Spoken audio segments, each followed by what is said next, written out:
नमस्कार मित्रों, desire point channel के एक नए वीडियो लेक्चर में मैं हूं अमित दुबे। और आज के इस वीडियो लेक्चर में हम क्लास 12th इंग्लिश के थर्ड चैप्टर जिसका नाम journey to the end of the earth है, जिसके लेखक तिसानी दोषी हैं, इस चैप्टर के क्वेश्चन आंसर को हल करेंगे।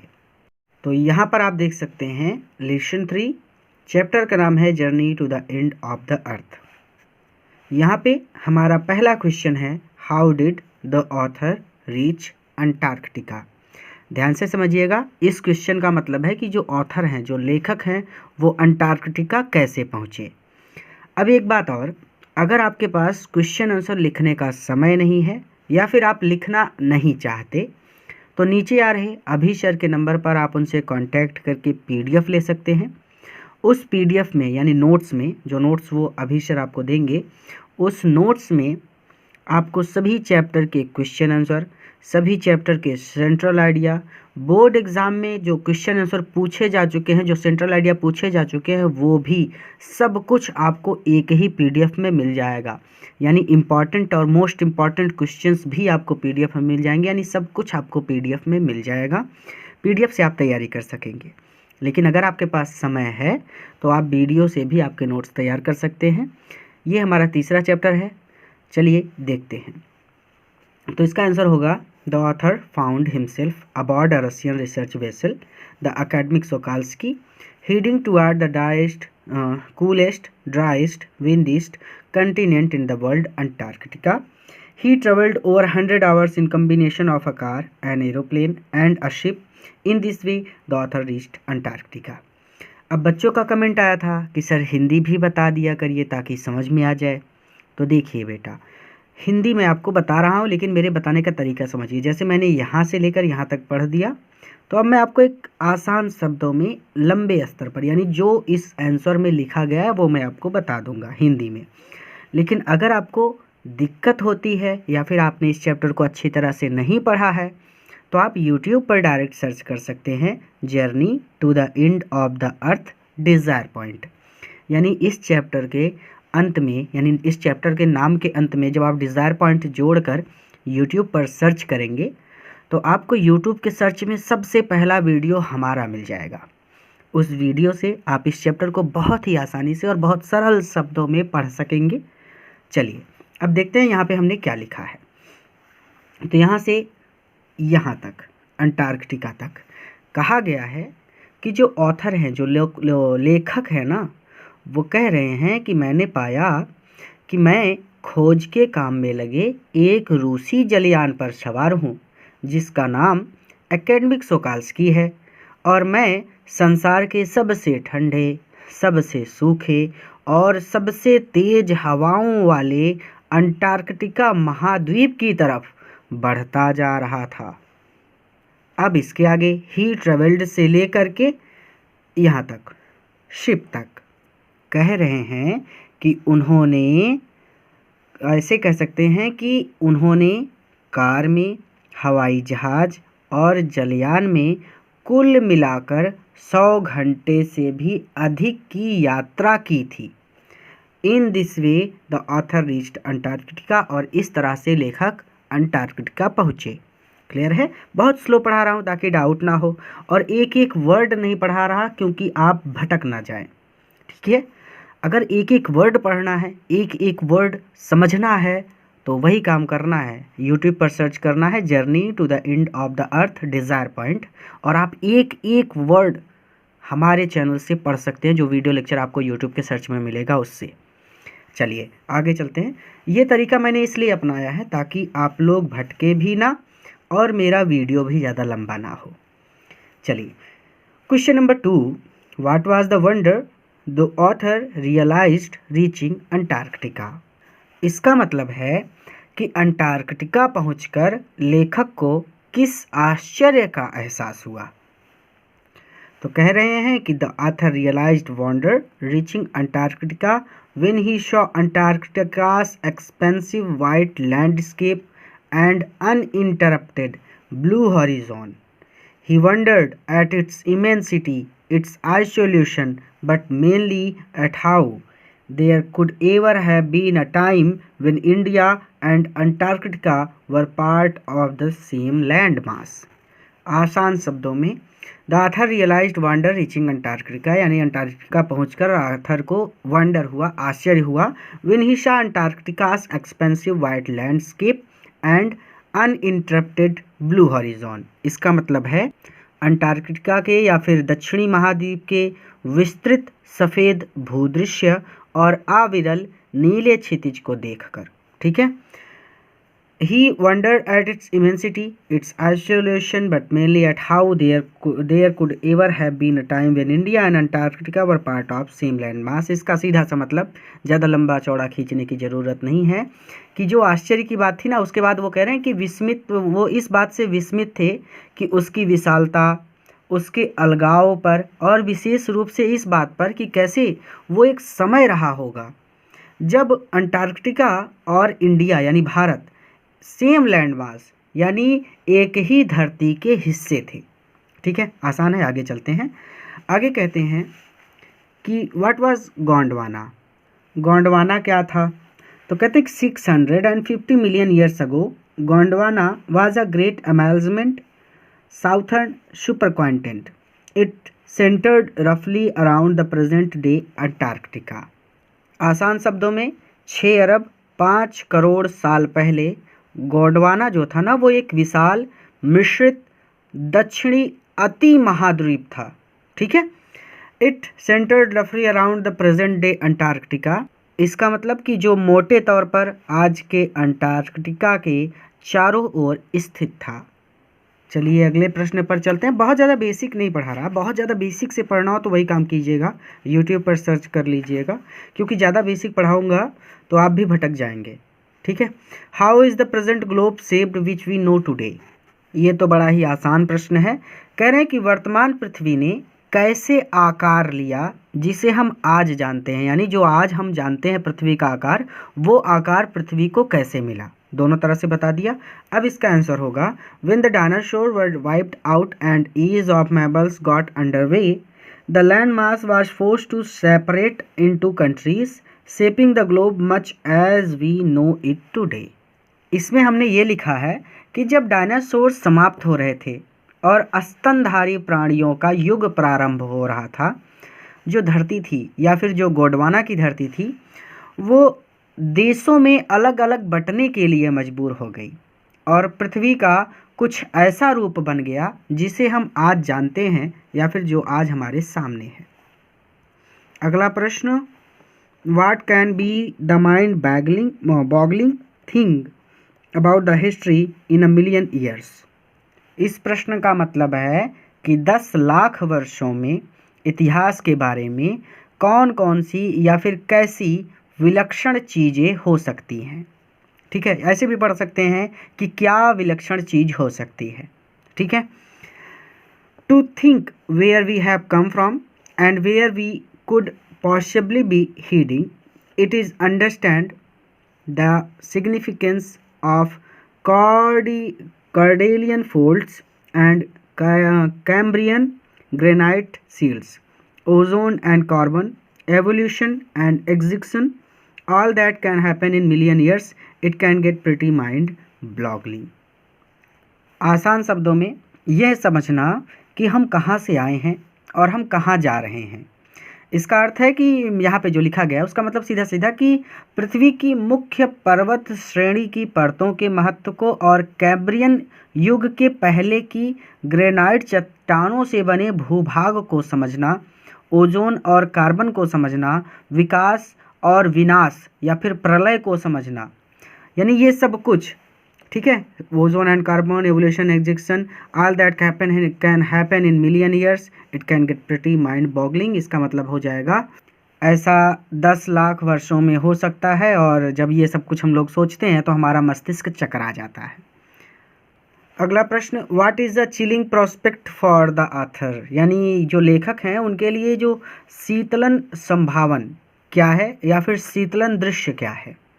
चलिए, For a sun-worshipping South Indian like the author, 2 weeks in a place where 90% लिखा है यहाँ पे, 90% of Earth's total ice volume are stored is a chilling prospect for the author.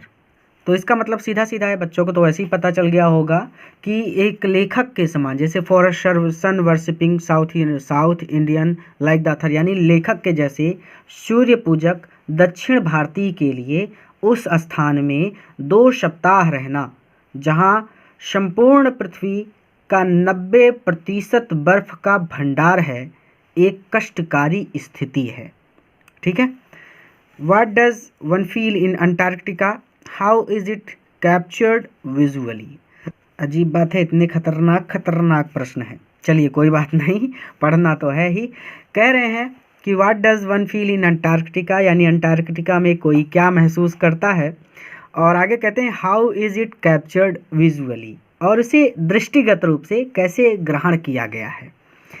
अब कहते हैं कि if we want to study and examine the earth's past present and future, यानी present past future ज़िंदगी भर यही पढ़ना है, कोई बात नहीं। We should visit Antarctica. By visiting there the next generation can understand the value of our planet. The Antarctica holds in its ice cores 500,000 years old carbon records trapped in its layer of ice. ज़बरदस्ती पढ़ाया जा रहा है ये सब आपको, चलिए कोई बात नहीं, ध्यान से समझिएगा। आसान शब्दों में, अगर आप चाहते हैं स्टडी पढ़ना एंड एग्जामिन, आप ऐसे पढ़ लो, चलो मैं लंबा ही बता देता हूँ कि यदि आप पृथ्वी के वर्तमान, भूत और भविष्य का अध्ययन करना चाहते हैं तो अंटार्कटिका ही वो स्थान है जहाँ पर हमें जाना होगा, ज़बरदस्ती जाना होगा। ठीक है। By visiting there the next generation can understand the value of our planet, यानी वहाँ जाने के बाद जो अगली जनरेशन है, अगली पीढ़ी है, वो हमारे प्लैनेट के महत्व को समझ सकेगी। अब इसके नीचे द अंटार्कटिका, ये आइस ऑफ लेयर, ये सब कुछ, इसका मतलब हो जाएगा कि इसकी परतों में या फिर अंटार्कटिका की परतों में 5 लाख साल पुराना कार्बन का रिकॉर्ड फंसा है। चलिए आगे चलते हैं। What is the achievement of human being during the duration of 12,000 years? 12,000 वर्षों के अंतराल के दौरान मानव जाति की उपलब्धियां क्या हैं? अब देखिए, जहाँ जाएंगे ये खेत हमारा है, ये घर हमारा है, ये बिल्डिंग हमारी है, वही सब कुछ। Human civilisation have been around for a paltry 12,000 years. In that short amount of time we have managed to create quite a ruckus, easing our dominance over nature with our villages, towns, cities, mega cities. यहाँ पर पाल्ट्री होगा। ठीक है। तो human civilisation have been around for paltry 12,000 years in that short amount of time. इसका सीधा सीधा मतलब मैं बता देता हूँ, इतना आसान है, कोई बड़ी बात नहीं। तो कहते हैं कि जो मानव सभ्यता है ना, ह्यूमन सिविलाइजेशन, वो यहाँ पर मात्र 12,000 वर्षों से है। ठीक है। In that short amount of time, और इस छोटे से समय में, ठीक है, और इस छोटे से समय में हमने जो है ना, we have manage to create quite ruckus, यानी हमने काफ़ी उथल पुथल मचा दी है। और इस प्रकृति के ऊपर, reaching our dominance over nature, यानी इस प्रकृति के ऊपर हमने अपना अधिकार कर लिया है with our villages, town, cities, mega cities, यानी अपने गाँवों, कस्बों, नगरों और महानगरों के रूप में। तो how can we study and examine past, present and future? अब वही बात फिर से कि हम कैसे पास्ट यानी भूतकाल, प्रेजेंट यानी वर्तमान काल, एंड फ्यूचर और भविष्य काल स्टडी एंड एग्जामिन कर सकते हैं। How Antarctica plays a significance role in its. पहले तो ये इट्स हटाते हैं, यहाँ पे इट होगा। इसका मतलब सीधा सीधा कि हम पृथ्वी का भूत, वर्तमान और भविष्य कैसे जान सकते हैं। अंटार्कटिका इसमें एक महत्वपूर्ण भूमिका कैसे निभाता है। चलें आगे चलते हैं। तो if we want to study and examine the earth's past, present and future, we should visit Antarctica. Antarctica plays an important role because it is only place in the world which has never sustained a human population and therefore remains relatively pristine in this respect. चलिए ठीक है, ये सही है, मैंने सोचा ये गलत लिखा है, चलो ठीक है कोई बात नहीं। तो वही बात कि if you want to study and examine present and future, यानी ये सब कुछ अगर हम जानना चाहते हैं तो हमें अंटार्कटिका जाना चाहिए। अंटार्कटिका इसमें एक विशेष रोल निभाता है क्योंकि place only world which has never sustained human population, यानी इसका सीधा सीधा मतलब कि ये एक ऐसा स्थान है या फिर ये संसार का इकलौता ऐसा स्थान है जहाँ पर कभी मानव जाति नहीं रही और इसीलिए ये अपने मूल गौरव को बनाए हुए है। ठीक है, आगे चलेंगे। कहते हैं what was the student on ice programme. तो स्टूडेंट ऑन आइस कार्यक्रम क्या था? तो the student on ice programme was taking high school student to the end of the world and providing them with inspiring education opportunities which would help them foster a new understanding and respect for our planet. एकदम आसान है कि ये जो programme था ना, इसका उद्देश्य था कि हाई स्कूल के बच्चों को एंड ऑफ द वर्ल्ड यानी अंटार्कटिका पर ले जाएं और उन्हें इंस्पायरिंग एजुकेशनल अपॉर्चुनिटी यानी उनको एक एजुकेशन प्रोवाइड करें which would help them foster a new understanding, जिससे उनमें एक नई अंडरस्टैंडिंग विकसित हो and respect for our planet, और हमारे प्लानट के प्रति, हमारे ग्रह के प्रति रिस्पेक्ट हो। ठीक है, आगे ज़्यादा शॉर्ट नहीं बताया, बहुत लंबा बताना नहीं जरूरी नहीं है, समझ रहे हो, मुझे पता है। Who was Geoff Green, what did he offer to student, यानी जेफ ग्रीन कौन था और वो विद्यार्थियों को क्या प्रस्ताव देता था, या फिर ऐसे पढ़ सकते हैं कि जेफ ग्रीन कौन था, उसने विद्यार्थियों को क्या प्रस्ताव दिया। कहते हैं कि Jeff Green was a Canadian who was a teacher and inspirator for the students with the programme the student on ice, उधर लिखा ही होगा। पहले तो इसका मतलब, यानी इसका मतलब ये है कि जेफ जो था ना वो एक कैनेडियन था और वो छात्रों के लिए शिक्षक और एक प्रेरक था। With the programme the student on ice, उधर देखते हैं ये student on ice, he offers the future generation of policy makers a life changing, 2 बार लिखा है a life changing experience at an age when they are ready to observe, learn and most importantly act। यानी इसकी हिंदी कि बर्फ पर विद्यार्थी कार्यक्रम के द्वारा वो नीति निर्माताओं की आने वाली पीढ़ी को या फिर भावी पीढ़ी को आप ऐसे कह सकते हैं कि भावी पीढ़ी को उस छोटी उम्र में जब वो कुछ ग्रहण करने के योग्य हैं, सीखने के योग्य हैं और सबसे ज़्यादा महत्वपूर्ण बात कि वो कुछ करने के योग्य हैं, तब वो उन्हें जीवन परिवर्तन करने वाले अनुभव प्रदान करता था। ठीक है, लिखा केवल इतना ही है, एक्ट तक यहीं तक पढ़ना है, लेकिन आपको ये सारी चीज़ें लाइफ चेंजिंग एक्सपीरियंस भी है। चलो ठीक है, कोई बात नहीं, पढ़ लो पूरा। आगे चलते हैं। Question number 12, what was the reason of the student on of the success of the programme student on ice. तो कहते हैं, हाँ सही है क्वेश्चन। तो क्वेश्चन है कि स्टूडेंट ऑन आइस कार्यक्रम की सफलता का कारण क्या था। तो कहते हैं the programme the student on ice had been so successful because it was impossible to go anywhere near the south pole and not be affected by it. The student had learned a lot with the programme. तो सबको पता है, इसकी हिंदी तो आ ही रही होगी, चलो एक छोड़ ही देते हैं, वीडियो बहुत लंबा हो रहा है। अच्छा ठीक है, जब इतना बता दिया तो एक तो बता ही सकते हैं। The programme had been so successful because it was impossible to go anywhere near the south pole and not be affected by it. यानी यहाँ पर कहा जा रहा है कि जिस कारण की वजह से ये कार्यक्रम इतना ज़्यादा सफल रहा वो ये है कि दक्षिणी ध्रुव के आसपास आप कहीं भी जाएं और आप उससे प्रभावित ना हो, ये असंभव है। The student had learned a lot with the programme, और इस प्रोग्राम से बच्चों ने बहुत कुछ सीखा। व्हाट इज़ फोटोसिंथेसिस, इसको काट देते हैं, इसको पढ़ना ही नहीं। चलो ये क्वेश्चन हटा दिया हमने। आगे question number 14, What did the Sokalsky the vessel manage when they reached at 65.55 degrees south। अब ये प्रश्न समझना कि सोकाल्स्की जलयान का नाम था, आपको पता है।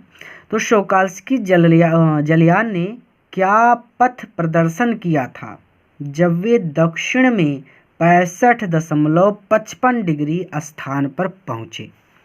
तो when they reached at 65.55 degrees south, the Sokalsky the vessel had managed to wedge herself into a thick white stretch of ice between the peninsula and Tadpole Island, which was preventing us from going any further। एकदम आसान शब्दों में लंबा चौड़ा खींच कर कि 65.55 degree दक्षिण में जब वो लोग पहुँचे तो सोकाल्स्की ने प्रायद्वीप और टैडपोल आइलैंड के बीच एक सफ़ेद बर्फ की पट्टी में स्वयं को फंसा लिया था और जिस कारण से अब ये आगे नहीं बढ़ सकता था। ठीक है, एक एक वर्ड बताऊंगा तो ये वीडियो नहीं वीडियोआ हो जाएगा, यानी इतना लंबा हो जाएगा कि कुंभकर्ण को भी देखना पड़ेगा। चलो, how many members reached at Antarctica and what did they find there. अब ये प्रश्न भी समझो, अंटार्कटिका में कुल कितने लोग पहुँचे और उन्होंने वहाँ क्या पाया या फिर वहाँ पर क्या देखा। तो 52 members reached at Antarctica. Underneath their feet, they found meter-thick ice pack, and underneath that, 180 meter of living, breathing salt water. In the periphery, crab eater ही तो है, हाँ ठीक है, crab eater seals were stretching and sunning themselves on ice floes, like much like stray dogs will do under the shade of a banyan tree. अब यहाँ पर लिखा गया है कि कुल मिलाकर 52 लोग अंटार्कटिका पहुँचे। अब उनके पैरों के नीचे 1 मीटर मोटी कठोर बर्फ़ की पट्टी थी और उसके नीचे 180 मीटर गहरा जीवित सांस लेता हुआ नमकीन पानी। किनारे पर केकड़े खाने वाली सील मछलियाँ धूप खाती हुई बर्फ़ के टुकड़ों पर पड़ी थी और ये कुछ ऐसा ही लग रहा था जैसे बरगद के नीचे आवारा कुत्ते पड़े होते हैं। अब चलेंगे लॉन्ग आंसर टाइप क्वेश्चंस पर। चलिए, लॉन्ग आंसर टाइप क्वेश्चंस देखा आपने। तो what was Akademik Shokalskiy, what was its mission and how was in accomplished. ये क्वेश्चन थोड़ा गलत है, एक सेकंड देखना होगा। यहाँ पे आप लिखेंगे हाउ, उसके बाद वाज इट अकम्प्लिश्ड।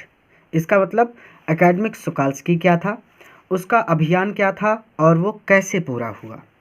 तो Akademik Shokalskiy was a Russian research vessel, आपको सबको पता है, रूसी जलयान था। Its mission was to take all the 50 members to Antarctica, यानी इसका मिशन था कि ये 52 लोगों को अंटार्कटिका ले जाए। तो सेफली अंडर अ प्रोग्राम, एक प्रोग्राम के अंतर्गत जिसका नाम स्टूडेंट ऑन आइस था। This programme was planned by Canadian Geoff Green, ये प्लान जो था ये कनेडियन जॉफ ग्रीन के द्वारा प्लान किया गया था। They were taken there so that they could experience the Earth's past, present and past. यहाँ पे फ्यूचर होना चाहिए, यहाँ पे आप फ्यूचर लिखेंगे, ठीक है। तो ये क्या कह रहे हैं यहाँ पे कि they were taken there, उन्हें वहाँ पर ले जाया गया था ताकि वो पृथ्वी के पास्ट, प्रेजेंट और फ्यूचर को एक्सपीरियंस कर सकें। They might save and respect there planet, ताकि वो अपने प्लैनेट को, ग्रह को सेव कर सकें, यानी सुरक्षित रखें और उसकी रिस्पेक्ट करें। This program the student on ice had been successful, ये प्रोग्राम बहुत सक्सेसफुल रहा। At Antarctic circle at 65.55 degree south, the Shokalskiy had managed to wedge herself into a thick white stretch of ice. एक second, white stretch of, यहाँ पे ice होना चाहिए, between the peninsula and Tadpole island. ये चीज़ मैंने अभी आपको बताई थी, एक सेकंड मुझे देखना होगा इसको, ये क्या है। तो बस यहाँ पे यन नहीं रहेगा, ice between the peninsula and Tadpole island which was preventing us from going any further, ये मैंने अभी आपको बताया था। The programme the student on ice provided them with inspiring educational opportunity which would help them foster a new understanding and respect for our planet, ये भी मैंने बताया था शॉर्ट आंसर टाइप क्वेश्चंस में। तो जो बता चुका हूँ वो नहीं बताऊँगा, ठीक है, ताकि ज़्यादा लंबा ना हो। What was Gondwana, what had happened for 500 million years, how is Antarctica helpful to find the history of the earth. इसका आंसर देखेंगे, पहले तो इस क्वेश्चन का मतलब देखेंगे कि यहाँ पे कह रहे हैं कि गोंडवाना क्या था, 500 मिलियन वर्षों में क्या हो चुका था और पृथ्वी का इतिहास जानने में अंटार्कटिका कैसे उपयोगी है। तो 650 million years ago Gondwana was a giant अमेजमेंट साउथर्न सुपर कॉन्टिनेंट, ये भी बता चुका हूँ मैं आपको। इट वाज सेंटर्ड रफली around the present day Antarctica, ये भी बता चुका हूँ आपको। Things were quite different then, यानी चीज़ें तब काफ़ी अलग थी। ह्यूमन हैड नॉट, यहाँ पे had not arrived on the global scene, यानी मनुष्य पृथ्वी पर आए नहीं थे। For 500 million years Gondwana was thrived, यानी 500 मिलियन वर्षों तक गोंडवाना फलता फूलता रहा। But around the time when the dinosaurs were wiped out, लेकिन ठीक उस समय जब डायनासोर्स का युग समाप्त हो रहा था, and the ways of mammal got under way, और जो मैमल्स का या फिर स्तनधारी प्राणियों का युग प्रारंभ हो रहा था, the land mass was forced to separate into countries shaping the globe much as we know today. ये भी मैं आपको बता चुका हूँ कि पृथ्वी का आकार कुछ ऐसा बन गया जिसे हम आज जानते हैं। बाय विजिटिंग अंटार्कटिका जाकर we can know where we have come from and where we could possibly be heading, यानी अंटार्कटिका जाकर हम ये समझ सकते हैं कि हम कहाँ से आए हैं और हम कहाँ जा रहे हैं। It is easy to understand the significance of Cardian fold and Precambrian granite seal, वो उधर सील्ड होगा, seals, ozone and carbon, evolution and extinction, सब कुछ मैंने आपको बताया है। आगे चलते हैं। क्वेश्चन है what is there on Antarctica, how is the ubiquitous silence interrupted there sometimes, यानी सीधा सीधा मतलब हमारे यहाँ पे क्वेश्चन में कह रहे हैं कि अंटार्कटिका में क्या है। What is there on Antarctica यानी अंटार्कटिका में क्या है। तो ये तो एक लंगड़े व्यक्ति से पूछो, अंधे व्यक्ति से पूछो तो वो भी बता देगा कि बर्फ़ है, चलो कोई बात नहीं, हमको भी बताना है लेकिन अंग्रेजी में। तो अंटार्कटिका में क्या है, और वहाँ पर कभी कभी जो यूबिक्विटस साइलेंस है ना, वो सर्वव्यापी शांति है, वो कैसे इंटरप्ट हो जाती है, उसमें कैसे बाधा आ जाती है। ठीक है, नहीं समझ में आया, क्वेश्चन ही नहीं समझ में आया। कह रहे हैं कि अंटार्कटिका में क्या है और वहाँ पर कभी कभी सर्वव्याप्त शांति भंग कैसे हो जाती है। इसका आंसर होगा there is 90% of the earth's total ice volumes on Antarctica, यानी अंटार्कटिका पर पृथ्वी के संपूर्ण बर्फ का 90% स्टोर है, यानी यहाँ पर कह सकते हैं कि 90% है। देयर इज़ चिलिंग प्रोस्पेक्ट, यानी वहाँ पर बहुत ठंडी है। It is like walking into a giant ping ball ball, ऐसा है कि जैसे आप किसी जिएंट या फिर बहुत बड़ी पिंग पोंग बॉल में चल रहे हों। Divide of any human makers, जहाँ पर मानव निर्माण की या फिर मानव द्वारा बनाए गए किसी भी चीज़ की निशानी ही नहीं है। No trees billboards and buildings, ना तो पेड़ हैं ना बिलबोर्ड्स हैं और ना ही बिल्डिंग्स हैं। We lose all earthly sense of perspective and time there, यानी वहाँ पर हम सारा अर्थली सेंस भूल जाते हैं, खो देते हैं। The visual scale ranges from the microscope to the mightiest, इसका मतलब हो जाएगा the visual scale ranges from the microscope to the mighty midges and mites to the blue whale and iceberg as big as countries. इसका मतलब ये है कि दृष्टि की जो पहुँच है वो कभी तो माइक्रोस्कोपिक हो जाती है यानी सूक्ष्मतम हो जाती है और कभी विशाल हो जाती है। क्षुद्रतम प्राणियों से लेकर यहाँ नीली व्हेल और बड़े बड़े बर्फ के टीले हैं जो देशों के बराबर हैं। आगे कहते हैं कि days go on in several 24 hours austral summer light, यानी दिन चलते ही जाते हैं, कभी ख़त्म ही नहीं होते। And ubiquitous silence interrupted only by occasional avalanche और कैल्विंग आइस सीट। और जो ये साइलेंस है, एक सर्वव्यापी सन्नाटा है ना, ये तब टूटता है जब अचानक कोई बर्फ़ की नदी बनती है। ठीक है, और कॉन्सिक्रेट्स द प्लेस, यानी इसका मतलब यहाँ पे ये है कि कोई बर्फ़ की चट्टान टूट कर गिरती है या फिर कोई बर्फ़ की नदी बनती है तो बहुत ज़्यादा आवाज़ होती है और ये पूरा स्थान ही ढक लेती है या फिर इस पूरे स्थान को वो पवित्र कर देती है। ध्यान रखिएगा, ये CONSECRATES ये एक में ही है, अलग अलग नहीं है। तो it is an immersion that will force us to place our self in the context of the earth's geological history and for human the prognosis is not good. यानी यहाँ पर कह रहे हैं कि ये एक ऐसी धर्म दीक्षा है जो आपको मजबूर कर देगी कि आप स्वयं को पृथ्वी के भूगर्भीय इतिहास के संदर्भ में देखें। ठीक है, आगे and for human the prognosis is not good, यानी इसका मतलब ये है कि मानव के रोग की दिशा और परिणाम की भविष्यवाणी करना अच्छी बात नहीं है या फिर अच्छा नहीं है। कुछ ऐसे लिख दिया गया है वर्ड्स की समझ में नहीं आता पढ़ने में भी। ठीक है, खुद के लिखे खुद को समझने में दिक्कत होती है क्योंकि कैमरे की कंडीशन थोड़ी सी कम अच्छी है अभी। चलिए, what is the most hotly contested environmental debate of our time, how can the factors destroying the environment be controlled, discuss.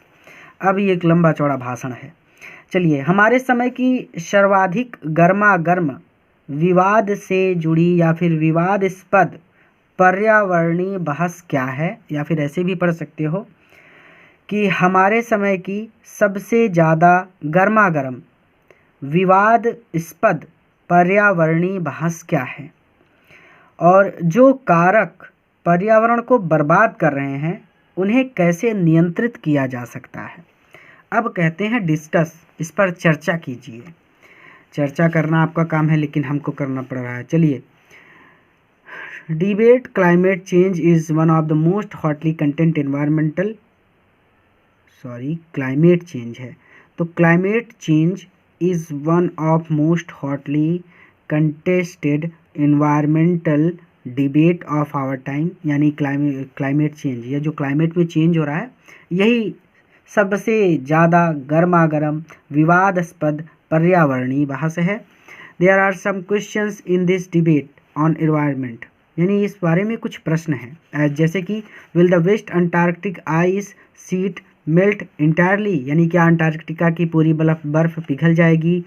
Will the Gulf Stream ocean current be disrupted.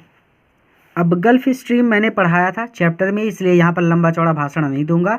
Gulf stream को gulf stream ही पढ़ लीजिए, यानी इसका मतलब है कि क्या gulf stream महासागरीय धारा विचलित होगी। Will it be the end of the world as we know it, यानी क्या ये इस संसार का अंत होगा। मे बी, शायद हाँ, मे बी नॉट, शायद नहीं। Either way Antarctica is a crucial element in this debate, दोनों तरह से अंटार्कटिका इसमें एक महत्वपूर्ण भूमिका निभाता है। The main problem of environmental pollution is the increasing pollution, तो ये जो पॉल्यूशन बढ़ रहा है ना, इसी वजह से ये इन्वायरमेंटल पॉल्यूशन हो रहा है। ठीक है, environmental pollution is the increasing pollution, यानी इतना ज़्यादा प्रदूषण बढ़ रहा है जिसकी वजह से इन्वायरमेंट जो है ना, जो पर्यावरण है, ये भी प्रभावित हुआ है। Human beings use the would in cooking the food, यानी लकड़ियों से इंसान खाना बनाते हैं। And in many other purpose, और बहुत से अन्य पर्पस के लिए भी लकड़ियों का यूज करते हैं। So the forest are disappearing from the world, और इसीलिए जंगल इस संसार से गायब होते जा रहे हैं। Several mills and factories are polluting our environment, बहुत सी मिल्स हैं, बहुत सी फैक्ट्रीज हैं जो हमारे इन्वायरमेंट को पॉल्यूट कर रही हैं, प्रदूषित कर रही हैं। Our earth has been an ailing planet, हमारा ग्रह जो है ना, ये जो हमारी पृथ्वी है, वो एक एलिंग प्लैनेट बन गया है। एलिंग प्लैनेट मतलब बीमार ग्रह बन गया है। The factors which are destroying our environment can be controlled by decreasing the birth, जो ये फैक्टर हैं जो हमारे डिस्ट्रॉइंग आवर इन्वायरमेंट, जो हमारे इन्वायरमेंट को, जो हमारे पर्यावरण को डिस्ट्रॉय कर रहे हैं, कैन बी कंट्रोल्ड, इन्हें कंट्रोल किया जा सकता है by decreasing the birth rate को डिक्रीज करके, कम करके, यानी हम दो हमारे एक। And adopting the family planning, वही चीज़, हम दो हमारे एक, पहले तो था हम दो हमारे दो, लेकिन अब हो गया हम दो हमारे एक। ठीक है, यानी माता पिता और एक ही बच्चा। We must have our planet safe, हमें जो है हमारे प्लानट को सेफ रखना होगा। We should plant the trees, हमें पेड़ लगाने चाहिए। We should save and respect our planet, हमें हमारे प्लानट को सुरक्षित रखना चाहिए और उसकी रिस्पेक्ट करनी चाहिए। अब अगला प्रश्न, what the student on ice program, what was its aim and why it became are successful program. तो कहते हैं कि स्टूडेंट ऑन आइस कार्यक्रम क्या था, उसका उद्देश्य क्या था, और वो एक सफल कार्यक्रम क्यों रहा। तो the student on ice programme was taking high school student to Antarctica and providing them with inspiring educational opportunity which would help them foster a new understanding and respect for our planet, ये बताया जा चुका है।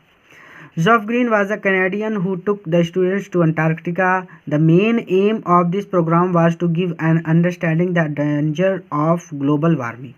तो global warming के danger को समझाना इस प्रोग्राम का उद्देश्य था। ठीक है, ग्लोबल वार्मिंग यानी कि जो गर्मी बढ़ रही है इतनी ज़्यादा, वो सब कुछ। The new generation should be alert to keep our planet safe, जो नई जनरेशन है, आने वाली पीढ़ी है, इन्हें रील बनाना बंद कर देना चाहिए। सॉरी, मजाक कर रहे हैं। चलिए, जो आने वाली पीढ़ी है उसे अलर्ट हो जाना चाहिए। ठीक है, to keep our planet safe, और इन्हें हमारे प्लैनेट को सेफ रखना चाहिए। लेकिन दुर्भाग्य की बात है, आजकल के बच्चे कहीं और ही व्यस्त हैं।